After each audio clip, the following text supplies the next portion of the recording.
Wait, please. Welcome to the Stanford Office of Technology Licensing's ongoing series of webinars that focus on innovative technologies available for licensing from Stanford University. I'm Denise Liu, the licensing associate at Stanford OTL, managing this invention from the labs of Professor Fred Chin and Professor Sandeep Biswal. Professor Chin is the director, cyclotron and radiochemistry program and director, translational radiopharmaceutical sciences and chemical engineering research laboratory in the Department of Radiology. Professor Biswal is co-section chief, Division of Musculoskeletal Imaging, and the director, Musculoskeletal Imaging Fellowship in the Department of Radiology at Stanford. The molecule they'll be discussing was co-invented with Dr. Christopher McCurdy while he was at the University of Mississippi. Today's seminar is entitled Highly S1R Selective PETMR Imaging for Localizing and Managing Pain Treatment. I'd like to let everyone know that questions may be submitted at any time during this webinar by using the chat function located at the control bar dashboard of your Zoom screen. If you don't see the chat function, you can drag your pointer to the edges of the screen, and sometimes the control bar is hidden. You may make your questions anonymous to other attendees if you wish by checking the Send a Panelist Only option. We will have a Q&A at the end of this webinar when we'll have your questions answered by our speakers. I'd now like to turn this over to Dr. Fred Chin. Thank you, Denise, and good morning, everyone. We really appreciate the opportunity to showcase a novel molecule for pain relief and pain detection. Our group in the cyclotron radiochemistry program within the Department of Radiology works on creating and translating novel radiopharmaceuticals for various clinical applications. We radiolabel many molecular imaging scaffolds that range from various sizes, from small molecules to living cells. These novel radiopharmaceuticals can be used for detection of disease, therapeutic monitoring, and can lead to even valuable theragnostics. In 2006, we, along with Chris McCurdy, currently at the University of Florida, designed an extremely potent compound FTC-146, a new imaging agent for using positron emission tomography to non-invasively image sigma-1 receptors in vivo in living subjects. And today, Sandeep Biswal and I will summarize part of this journey of how our results enabled us to provide a promising and new way to treat patients suffering from pain by using state-of-the-art PETMR technology. We'll briefly describe and review the business model that we have for making this technology available for patients. Lastly, Dr. Biswal will review a few of his patient cases that will hopefully demonstrate the utility of 18-FTC-146 PETMR and how it can impact the effective localization and management of pain in the clinic. At this time, I'll turn over the podium to Dr. Biswal.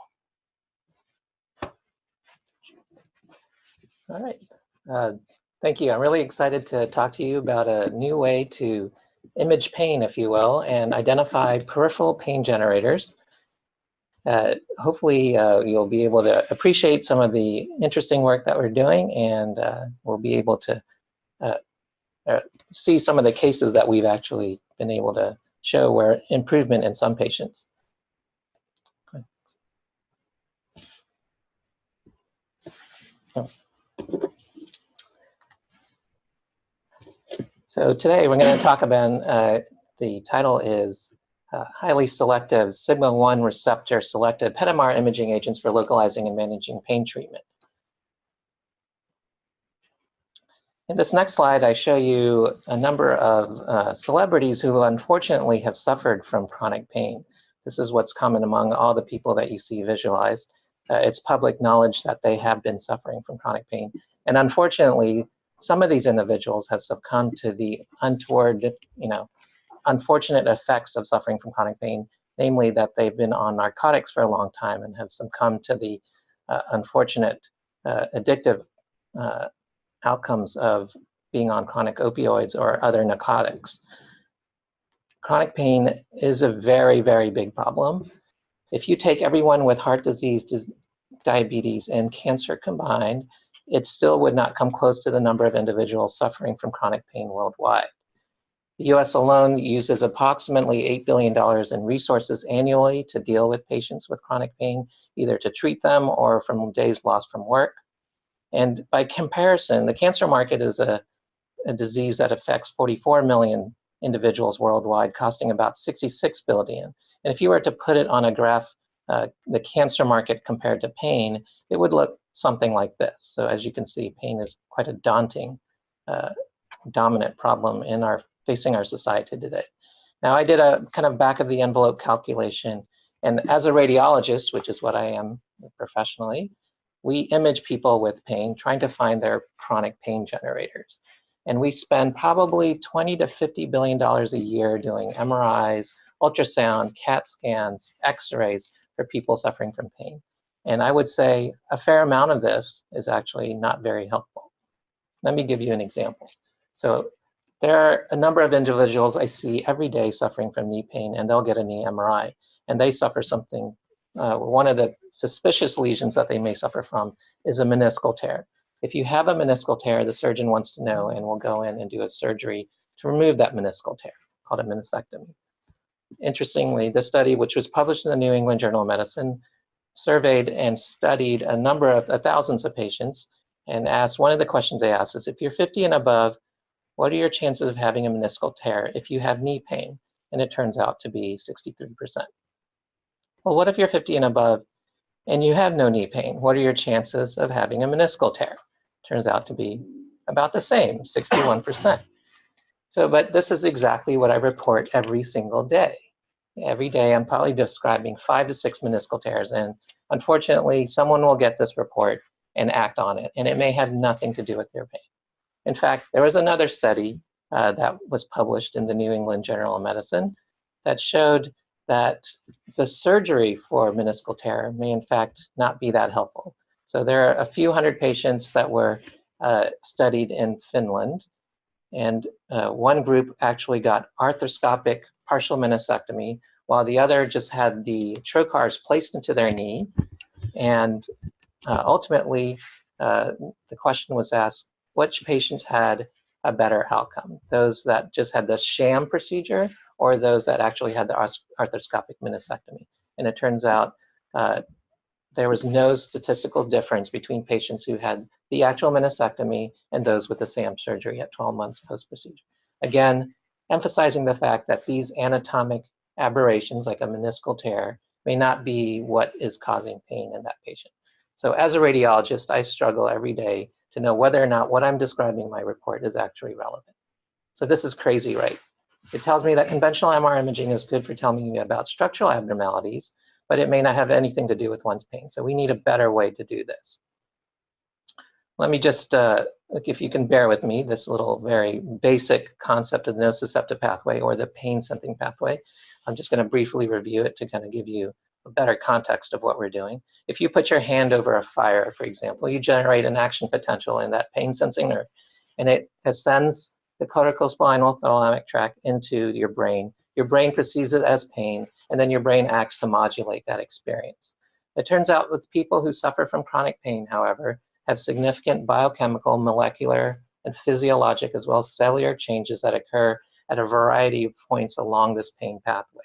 And not only do the nerve change, but also the muscle in the area that's sensing pain, or synovium, or joints, blood vessels, immune cells, they all play a role in this pro-nociceptive or pro-painful sensation, right? They're adding to or augmenting the whole pain experience. If we can design a radio tracer or a probe that selects for any of these signatures, these molecular phenotypes, perhaps we can better image pain.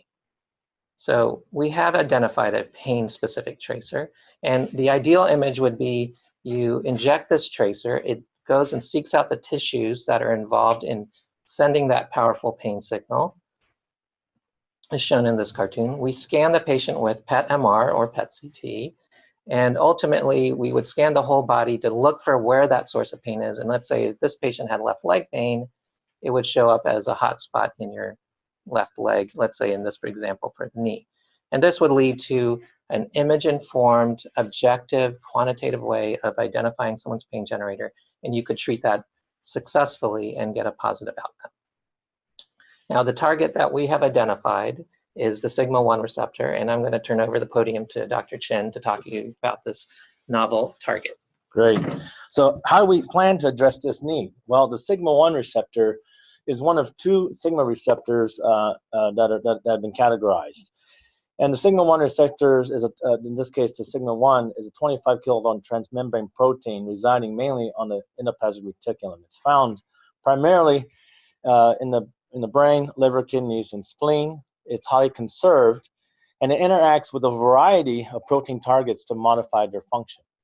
These targets include several G-coupled proteins, such as the mu opioid receptor, and ion channels, as well as the NMDA receptor.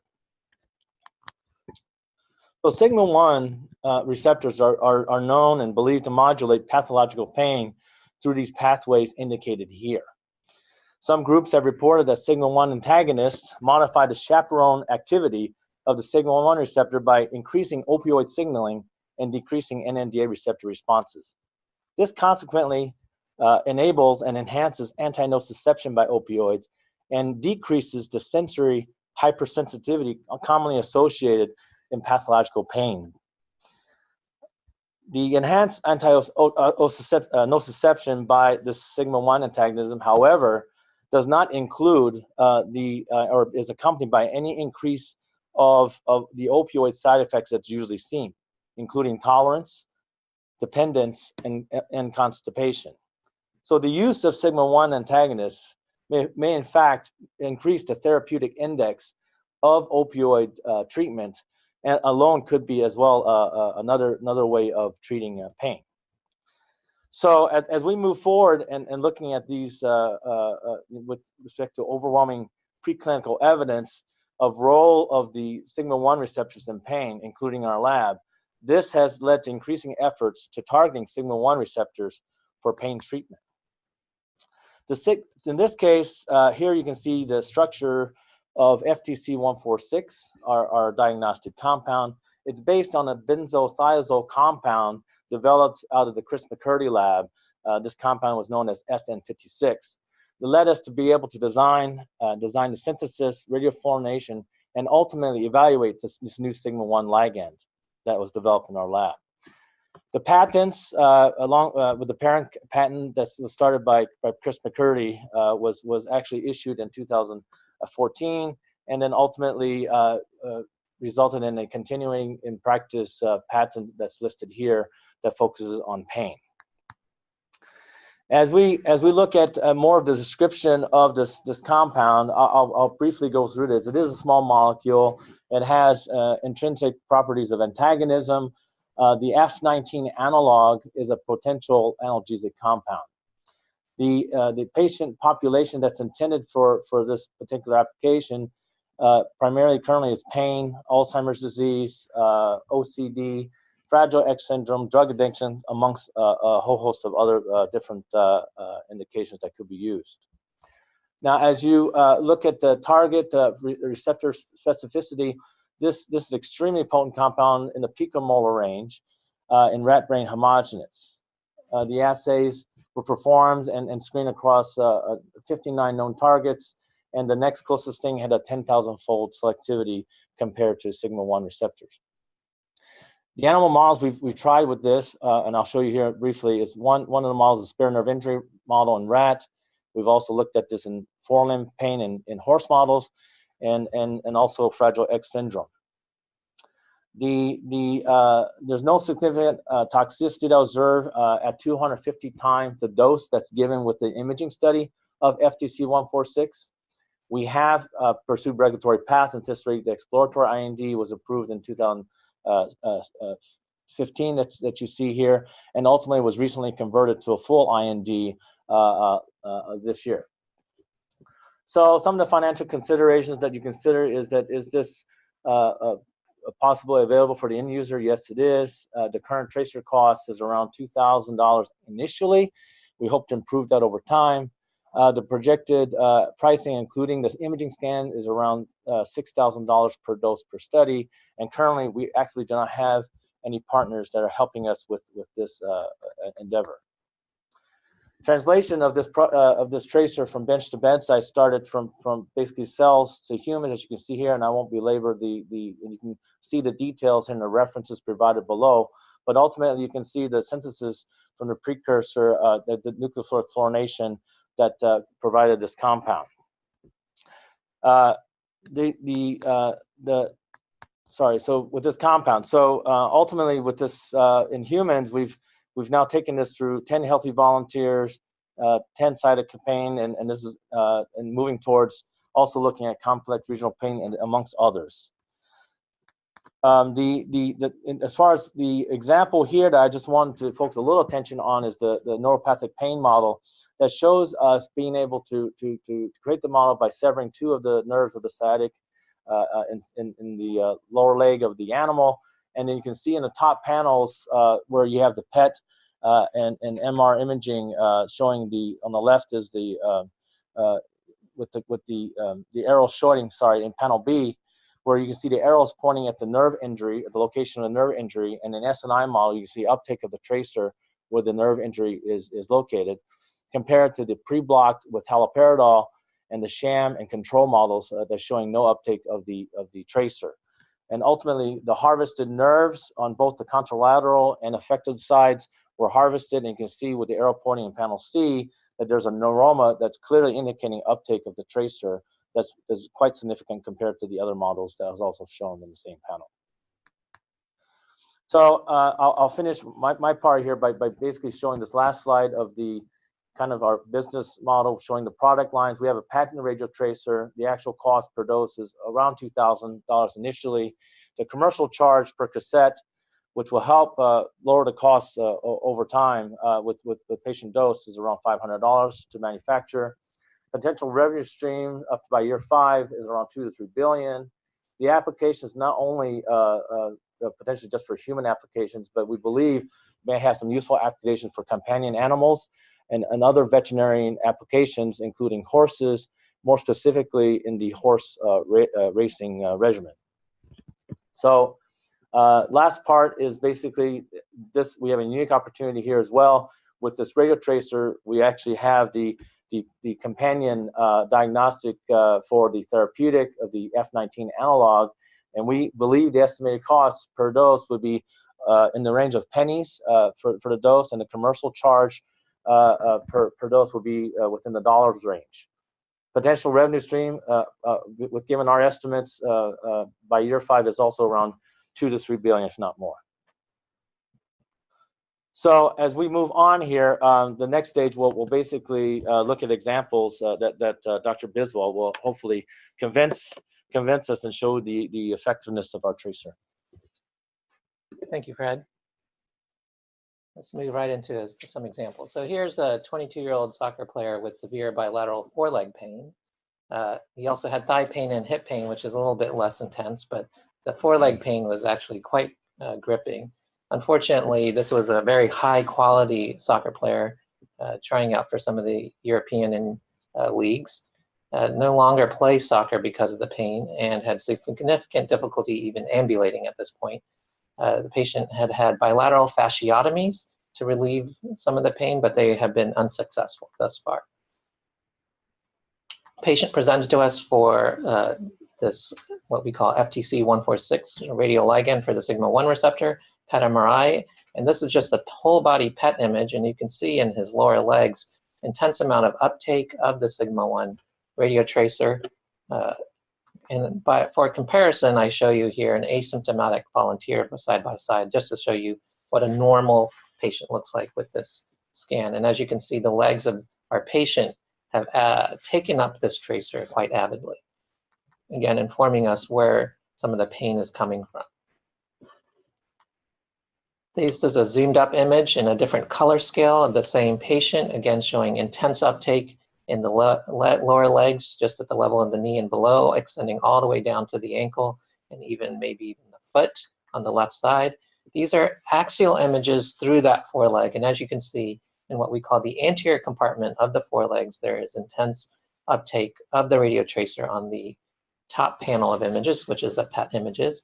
The middle panel is the MR images. And this is what I deal with every day, that the MR is not sensitive enough to pick up where the pain is actually coming from. So if I were to only scan with MRI this patient, I would not be able to tell you where this pain is coming from.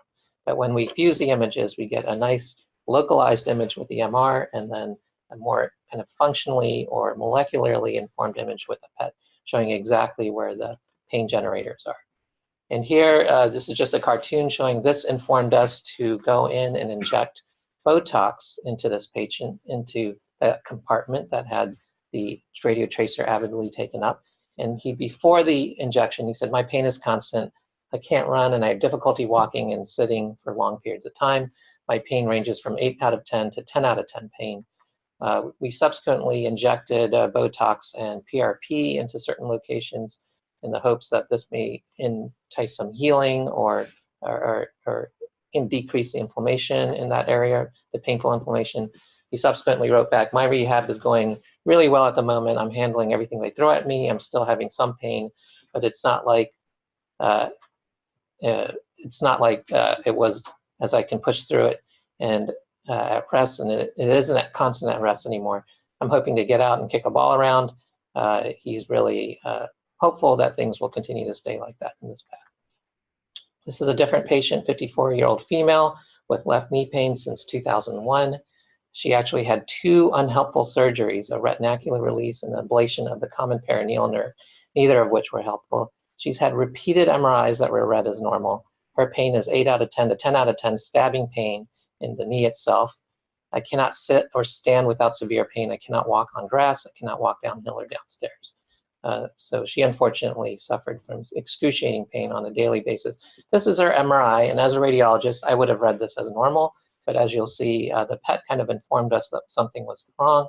This is her sigma-1 radioligand PET scan, and this is a zoomed up image showing the symptomatic knee actually had a hot focus of uptake in that knee. This is a zoomed up PETMR image, again showing the image on your right, which is the left knee, showing intense uptake in the intracondylar notch of this patient's knee. If we go back and look retrospectively at the MR, we can see that there was maybe something in the intracondylar notch, which the red arrows are pointing to. Subsequently, we looked at these images with the orthopedic surgeon, and he agreed to go in and excise whatever this material was. But we think this is what was the culprit. So arthroscopically, he went in, removed this tissue, and then post-operatively, I got some nice emails from this patient on post-operative day 30. Sorry about that. The patient said she's doing a lot better and that she only had a pain level of 2 out of 10, 30 days after the procedure. She said a lot had changed. 6 months post-procedure, she said the pain has gone now that I had. I did physical therapy for a few months. I've had not have to take any medication for her knee since the recovery of her surgery. This is a big deal. Thank you. The pain is gone. And then 18 months, she says, I wanted to tell you I have no pain and my leg is back as far as strength and my muscle tone. I did not have that before. Thank goodness I made it to your study and really got better. It turned out this was an inflamed synovial lipoma on histology that was removed. And there are some new directions that we're looking at. We're looking at chronic pelvic pain as well as CSF leak, fibromyalgia, trigeminal neuralgias, and other projects that we'll be starting with this tracer. This is a quick example of a 41-year-old female with chronic pelvic pain. And again, she had severe menorrhagia, which is painful menses. For reference, this is a normal patient showing a cross-section of the uterus with the sigma-1 radioligand. And as you can see, there isn't much uptake. But this is an image of the painful pelvic patient, or the pelvic pain patient, I should say. And as you can see, avid uptake of the radiotracer in the uterus surrounding this fibroid in the uterus. This is a side view of the same, showing again what would probably be a source of her pain. What's also interesting is in this chronic pelvic pain patient is the number of muscles that are recruited in this pain phenotype, if you will. So you can see a lot of the hip musculature as well as the uterus taking it up, compared to that to the asymptomatic patient image on your right. This patient recently went hysterectomy, and we'll be tracking to see if her pain is indeed gone. A bonus case showing our efforts, again, that Fred had mentioned in the horse industry. So there's a lot of interest to study equine lameness, or horses that have trouble walking because of leg pain.